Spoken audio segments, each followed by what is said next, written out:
এয়া আমাৰ মহাপ্ৰভু ফাল্গু উৎসৱত উলিওৱা হয়। বেঙেনাআটী সত্ৰৰ মূল উৎসৱ। কি খবৰ বন্ধু বান্ধৱীসকল, আজি মই আপোনালোকক মাজুলীৰ এখন সত্ৰৰ পৰিৱেশ দুটামান দেখাবলৈ যিমান পাৰোঁ যত্ন কৰিম। এয়া সত্ৰখনৰ আদৰণি গেটখন, শ্ৰী শ্ৰী বেঙেনাআটী সত্ৰ, স্থাপিত 1626 চন। এতিয়া আমি ভিতৰত যাওঁ, ভিতৰৰ পৰিৱেশ যিমান পাৰোঁ দেখাবলৈ যত্ন কৰিম। এতিয়া মই আহি সত্ৰৰ সন্মুখ ভাগ পালোহি। এই আপোনালোকে ভিউটো দেখিবলৈ পাইছে, সুন্দৰ এটা ভিউ। পৰিৱেশটো মানে বহুত নিৰিবিলি, এটা ঠাণ্ডা পৰিৱেশ। আহা অকণ ওচৰলৈ আহা।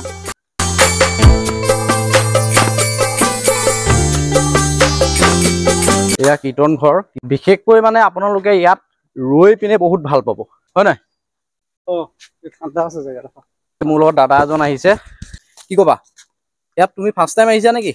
আজি প্ৰথম আহিছো। প্ৰথম আহিছা ন? আগতে অহা নাই বাৰু মই ইয়ালৈ। ভাল লাগিছে জেগাটো, ঠাণ্ডা ঠাণ্ডা ন? বহুত ঠাণ্ডা পৰিছে। ইয়াত আপোনালোকে মানে সুন্দৰকৈ গাড়ী বাইক পাৰ্কিং কৰি সুন্দৰকৈ ৰখি মেলি ৰিলেক্স কৰি যাব পাৰিব। ঘামি গৈছোঁ, মানে আমি আহি আছিলোঁ, গাড়ীত আহি আছিলোঁ, AC লগাই আহি আছিলোঁ যে, সেইকাৰণে AC পৰা এতিয়া ওলাই দিছোঁ আৰু সেইকাৰণে ঘামটো বেছি ওলাইছে, সেইকাৰণে ৰুমালটো হাতত লৈ ল'বলগীয়া হৈছে। ইয়াত আহি পিনে মানে কিবা এটা ভাল লাগিছে, মানে গৰম যি অনুভৱ হৈছিলে, যি ভাগৰ লাগি আছিলে, সেইটো মানে সম্পূৰ্ণ পাহৰি গৈছোঁ ইয়াত আহি। মানে পৰিৱেশটো ইমানেই সুন্দৰ পাইছোঁ, মানে ইয়াত চব পিনে গছেই গছ, এই দেখিছে আপোনালোকে। আৰু গছ থাকিব লাগে, গছ থাকিলেহে মানুহ থাকিব। আৰু আপোনালোকে যে গছবোৰ কাটে, গছবোৰ পৰাপক্ষত নাকাটিব। যদি এজোপা গছ কাটিছে 10 জোপা গছ ৰুওক, তেতিয়াহে ঠাণ্ডা পাব, ৰ'দটো অলপ কমিব। এতিয়া মোৰ দাদাই আজি সুন্দৰ কথা এষাৰ কৈছে দেই, মানুহে ডেভেলপ কৰিবৰ কাৰণে বহুত গছ কাটিব লাগে, হয় কাটিবলগীয়া হয়, ময়ো মানিছোঁ। কিন্তু গছ আমি যেনেকৈ কাটিছোঁ সেনেকৈ আমি ৰুবও লাগিব, তেতিয়াহে মানে আমি পৃথিৱীখন সুন্দৰকৈ ৰাখিব পাৰিম। পৃথিৱীখন থাকিলেহে আমি থাকিম যিহেতু, সেইকাৰণে পৃথিৱীখন সদায় আমি যিমান পাৰোঁ সেউজীয়া কৰি ৰাখিবলৈ যত্ন কৰিব লাগে। ইয়াত চাওকচোন চব পিনে গছ।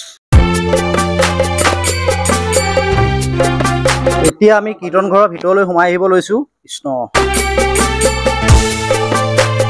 আমি এতিয়া কীৰ্তন ঘৰৰ ভিতৰলৈ সোমাই আহিছোঁ। এয়া আপোনালোকে গুৰু আসন ভাগ দেখিবলৈ পাইছে। প্ৰকাণ্ড দেই, কীৰ্তন ঘৰটো বহুত প্ৰকাণ্ড হয় আৰু ঠাণ্ডা আছে। ফেনটো ঘূৰি আছে বুলি নহয়, কিন্তু ইয়াত মানে সম্পূৰ্ণ ঠাণ্ডা, পৰিৱেশটো বহুত ঠাণ্ডা হয়।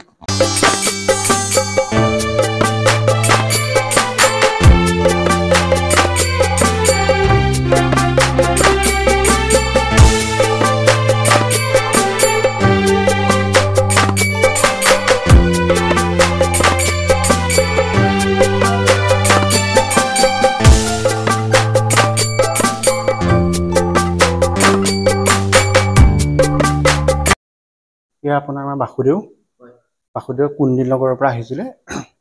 ৰুক্মিণী দেৱীয়ে কৃষ্ণক পাবৰ কাৰণে পূজা কৰা এয়াই বাসুদেৱ, তাৰ পৰা আহিছিল। সেয়া আমাৰ বৈকুণ্ঠনাথ।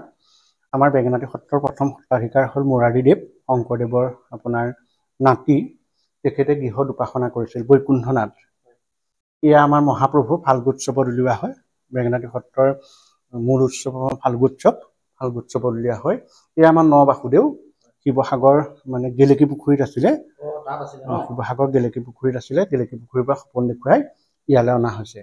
সেয়া আমাৰ বাসুদেৱে, সেইজনৰ আপোনাৰ এজনৰ আলামত নহয়, লাষ্টৰ ভাগৰ কথা কৈছোঁ। সেয়া আমাৰ বাসুদেৱে গামোচা, সেয়া শংকৰদেৱৰ নিজে পিন্ধা খৰমটো আছে। গামোচাৰ তলত শংকৰদেৱে নিজে পিন্ধা খৰমটো তাত আছে। 3 নম্বৰ ভাগৰ কথা কৈছিলে নেকি আপুনি? 3 নম্বৰ মানে 3 নম্বৰ নহয়, 3 নম্বৰ বৈকুণ্ঠনাথে মানে মুৰাৰীদেৱে মানে তেখেতে গৃহত উপাসনা কৰিছিল। তাৰপিছত এতিয়া নামঘৰলৈ অনা হ'ল। বাকী তাৰ কাষৰ ভাগ আমাৰ এই ভাগৰ বাসুদেৱৰ আলামতে বনোৱা হৈছিল। অকণমান ভৰিটো থাকিলেগৈ মানে বনাবলৈ, আধৰুৱা হৈ থাকিলে মানে বাসুদেৱ। মই এই ভাগৰ কথা কৈছোঁ, এই ভাগৰ কথা কৈছোঁ। ইয়াত আপোনাৰ মানে শংকৰ গুৰুৰ খৰমযোৰ আছে নিজে পিন্ধা। তাৰপিছত ইয়াত আমাৰ শালগ্ৰাম আছে আৰু বাকচটোত